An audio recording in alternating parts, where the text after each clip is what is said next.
तो प्यारे बच्चों, इस एक्सरसाइज का 5.2 का हम लेकर आए हैं क्वेश्चन नंबर 18 और आपको मैं बताऊं ये जो प्रश्न है ये एचपी बोर्ड में this is the most important one. Most important, ये बहुत प्यारा प्रश्न है, छोटा प्रश्न है, देखने में पढ़ने में बड़ा लगता है लेकिन सॉल्व करने में छुटकू सा है, लेकिन एग्जामिनर्स का मोस्ट फेवरेट क्वेश्चन इसको कहा जाता है। तो इसको बड़े ध्यान से आपने देखना है। इंग्लिश वर्जन में आपको साथ साथ में इसका समझा दूंगा, आपको समझ में आ जाएगा। क्या है, किसी एपी के चौथे और आठवें पदों का योग, क्या कंडीशन है, fourth term and eighth term, उनका जो सम है दैट इज इक्वल टू 24। चौथे और आठवें पदों का योग 24 है तथा छठे और 10वें पदों का योग मतलब 6th और 10th टर्म का जो सम है दैट इज 44। ये दो कंडीशंस दी है। क्या कहा था मैंने, प्रश्न के अंदर ही हल छुपा होता है और यहां पर हल के लिए हमें एक हिंट दिया है। पहली हिंट क्या है, मैं इसको इस तरह अंडरलाइन कर रहा हूं, चौथे और आठवें पदों का योग 24 है। ठीक है, तो इसको हम कैसे लेकर चलेंगे। सबसे पहले अकॉर्डिंग टू सिचुएशन 1 हम क्या लिखेंगे, यहां पर मुझे ऐसा लिखना पड़ेगा कि प्रश्नानुसार, आपको शायद नजर नहीं आ रहा है, मैं चेंज करता हूं इसका कलर, प्रश्नानुसार ए। ठीक है, पहली कंडीशन में उसने क्या कहा, उसने कहा कि चौथे पद का और आठवें पद का जो योग है दैट इज 24। ठीक है, हिंट मिला आपको। A4 को कैसे लिखा जाता है आप बताइए, A + 3D। A8 को कैसे लिखा जाएगा, A + 7D and it will become 24। Now A + A कितना हो गया, 2A। 3D + 7D कितना हो गया, 10D एंड इक्वल टू 24। और यदि प्यारे बच्चों आपको याद होगा एक्सरसाइज 3 हमने पढ़ी थी, उसमें कुछ ऐसे ही क्वेश्चन, विलोपन जिसको हम कहते हैं, एलिमिनेशन मेथड, उसमें ऐसे समीकरण इक्वेशंस बनती थी। व्हेनेवर हमें आपको ऐसा लगता है कि यहाँ पर 2 है, 2 से डिवाइड हो सकता है, 2 से डिवाइड हो सकता है, so we can divide the whole equation by 2। हम पूरी इक्वेशंस को 2 से डिवाइड करते हैं। ऐसा करने की आवश्यकता क्या पड़ी भैया। देखिए मैथ्स का मतलब पता क्या है, टू शेप वर्क, हमने कामचोर बनना है।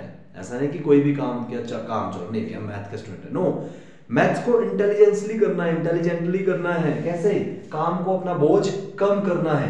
डिवाइड कर देंगे हम इसको होल ओवर, क्या बच जाएगा आपके पास, a + 5d is equals to 12 and it will become equation number 1। और हाँ, आप इसका स्क्रीनशॉट लीजिए या इसको अपने पास नोट करके रखिए। ये समीकरण 1 इक्वेशन 1 है, अभी बहुत काम आने वाली है। तो हमने किया क्या, पहली कंडीशन चौथा और आठवें पदों का योग 24। A4 को ऐसा लिखा जाता है, A8 को ऐसा लिखा जाता है, इन दोनों को प्लस किया, कुछ नहीं किया, डिवाइड बाय 2 किया, कर सकते हैं। और हमारे पास क्या बना, A + 5D = 1। प्रश्नानुसार 1 से तो आपने कुछ सॉल्व किया, लेकिन प्रश्नानुसार 2 क्या कहता है, ये कहता है कि छठे और 10वें पदों का योग 44 है। तो आपकी जानकारी के लिए मैंने पहले ही सारा कुछ कर लिया है, आपको समझाता हूं स्टेप बाय स्टेप। प्रश्नानुसार 2 कैसे लिखा आपने कि A6 एंड A10 का जो प्लस है वो है 44। ठीक है, A6 की वैल्यू कितनी है, A + 5D। A10 की वैल्यू क्या होती है, A + 9D। आपने इन दोनों को दोबारा से मैथमेटिकली प्लस किया, आपके पास आया 2A + 14D = 44। सेम हम डिवाइड कर सकते हैं, तो कीजिए। 2 से डिवाइड किया तो ये बना A, ये बन गया 7 और ये बन गया 22 and it will become equation number 2।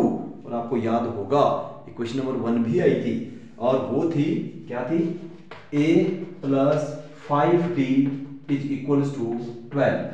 ये थी इक्वेशन नंबर 1। और इक्वेशन नंबर 2 क्या है, A + 7D = 22। This is equation number 2 and now आपको याद होगा कि दोनों इक्वेशंस को सॉल्व करने के लिए हमने 10th में कौन सा मेथड सीखा है। हाँ जी, तो अब क्या करें, दोनों इक्वेशंस को इकट्ठा लिखा, इक्वेशन 1 इक्वेशन 2। और यू नो दैट हमने 10th कि हमने 10th क्लास में एक चैप्टर पढ़ा था, चैप्टर नंबर 3, ठीक है, जिसमें कि विलोपन या एलिमिनेशन हमने पढ़ा था, आपको याद होगा। तो वही एलिमिनेशन आपने यहाँ पे यूज करना है, बिकॉज A एंड A दोनों इक्वल है। इन दोनों को कैसे हम बराबर करेंगे, तो क्या लिखेंगे, यहां पर आप लिखेंगे पढ़ सकते हो आप, क्या लिखा मैंने, विलोपन विधि से या बाय, कौन सा मेथड लगा रहा हूं मैं, एलिमिनेशन मेथड। हमने क्या किया, इक्वेशन 1 को इक्वेशन 2 से माइनस किया। माइनस हम करते हैं, और मैंने जब माइनस करते हैं मैंने आपको कहा था साइन चेंज करेंगे, नया जो साइन आएगा उसको आपने राउंड में रखना है। तो a से a कैंसिल हो गया, ये आपके पास आ गया minus of 2d and equal to minus of 10, दोबारा से माइनस कैंसिल हुआ and d equal to 10/2 and d becomes 5। ठीक है, d कितना आ गया, 5। नाउ हम क्या करेंगे, पुट d इन 1, d का मान इक्वेशन नंबर 1 में रखेंगे। What is the equation number 1, 5d equal to 12. First of all we have to write 1, equation 1. Now a plus 5 into 5 is equals to 12 and a plus 25 equal to 12 and a equal to 12 minus 25. Now a equal to minus of 30. तो a कितना है आपके पास, minus 30। ठीक है, मेरे पीछे board के पीछे कुछ लिखा है, जैसे मैं साइड में हूँ आपको कुछ दिखेगा, टेंटेड है, d 5 है और a कितना है, -30। तो हमने AP बनानी है।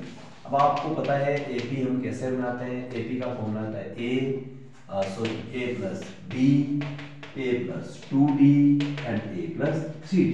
तो हम डायरेक्ट भी बना सकते हैं कि पहला a कितना आएगा, -13, फिर कैसे लिखेंगे, -13 प्लस d कितना है 5, फिर -13 plus 2 into 5 and so on.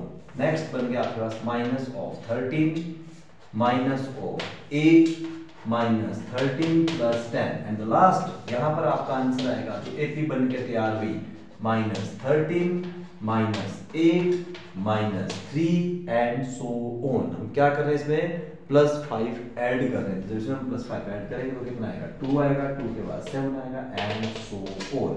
इस तरह से हमारी AP चल पड़ी और हमने इसको सॉल्व कर लिया और उस AP को हमने निकाल लिया। So that's why this is maths. कैसा मैथ है, amazing maths. Yes, so that's it about this question. इस क्वेश्चन में हमने इस वीडियो में हमने एक ही क्वेश्चन को सॉल्व किया। मैंने कहा था बहुत इंपॉर्टेंट है, इसीलिए ज्यादा तवज्जो इसलिए दे रहा हूँ कि यही क्वेश्चन आपने सॉल्व करना है और ये 9 मिनट की आपकी सारी वीडियो है। 9 मिनट क्या होते हैं, चुटकियों में निकल जाते हैं। तो इस क्वेश्चन को बढ़िया से पढ़िए और हाँ, पढ़ते रहिए, खूब पढ़ते रहिए, क्योंकि पढ़ेगा भारत तभी आगे बढ़ेगा Bharat. Thank you very much.